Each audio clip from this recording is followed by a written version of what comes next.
Okay, Roger DeCoster, tell us about the 2010 Suzuki that Ryan's going to be riding this year. Well, it's, of course, it's based on last year's bike, and I think we had a pretty good setup last year. We had a good base, and the bike was good.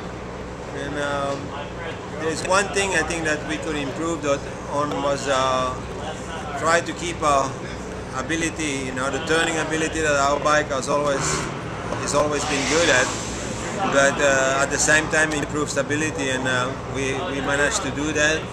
And so we have the best of both worlds now: very quick turning and good stability, which is we've been searching for that for years. And I don't know if we just got lucky or if we knew what we were doing, but the end result has been really good. And then Showa made some big improvement in the front fork to keep the forks hard enough for the big impacts, and then be compliant also on the small bumps and all that. And they managed to do that, and that had been a complaint of our riders in the past, and those were the two big things I think that we could improve on, and we got it better. The engine already was awesome last year with the EFI, and we have a little bit more knowledge again about it now, and we're able to improve the engine a little bit, but we actually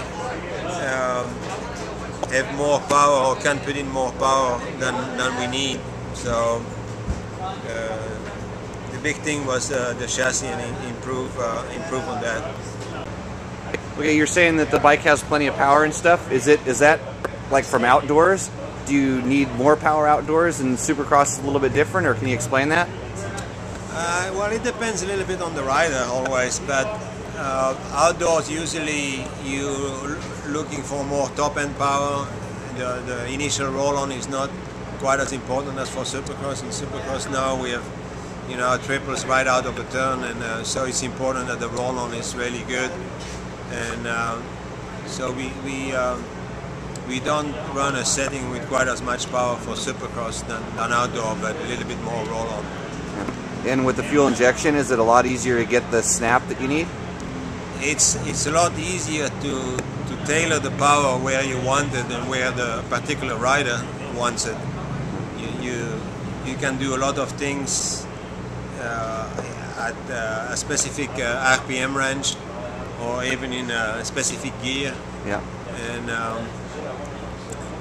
it's a lot more precise than a carburetor. A carburetor, when you adjust something, it always has an overlap. What you adjust at the low range will affect the mid range, and even a little bit the high RPM, and vice versa. With the EFI, you can do that independently. Okay, is there anything that the average guy can learn from all of your Supercross testing on setting up their own bike? Today the average rider can benefit more from just adjusting everything correctly on the bike. They don't need extra power. Even between the races, there's maybe 5 riders in the world that can use the power of 450 to its full potential. And so adjusting everything right, no free play, with the levers, the brake, the linkage and all that, keeping things greased and maintained well, they're going to gain much more than trying to get more power into their bike.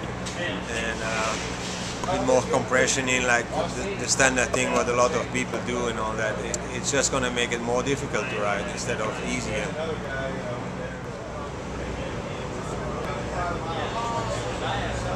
It's an amazing bike. We've been working on the bike for quite a while now, since the off season started. But we've been putting a lot of time in to make the bike as good as it can be, and I really feel like we're ready. I feel like we got a good setting, and we're ready to get her underway.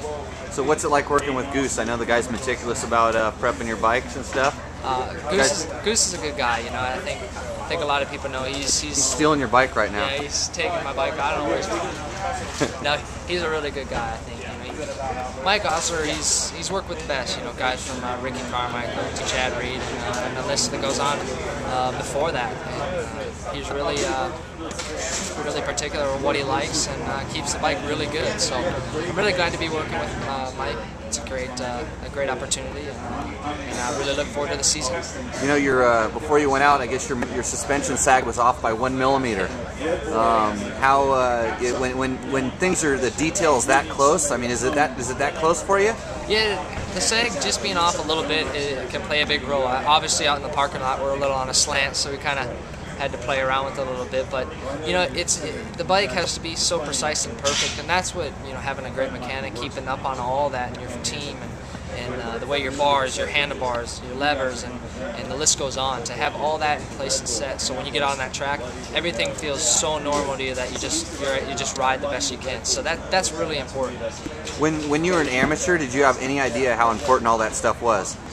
No, when you're an amateur, you don't care. You just ride, have fun, and you try winning. You really didn't have an option if you wanted to change your suspension. I didn't, and that's what I think allowed me to do what I am able to do today. Where before I had to suck it up and ride with what I had.